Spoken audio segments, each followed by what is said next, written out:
Buenos días, hoy vamos a reparar este hogar a leña. ¿Qué pasa normalmente? El fuego acaba comiendo un poco lo que es las tochanas. Entonces lo vamos a reconstruir de nuevo.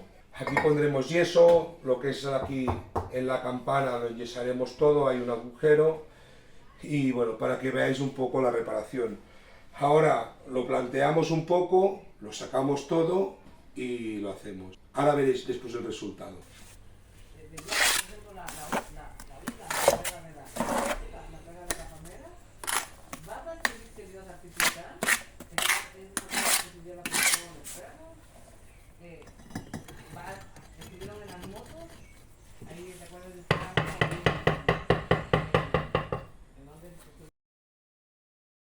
Pues muy bien, ya hemos terminado la reparación, hemos puesto tochana refractaria, hemos enyesado un poco en este punto, arriba en la campana también hemos enyesado y así es como quedan. Y gracias por todo y hasta la próxima.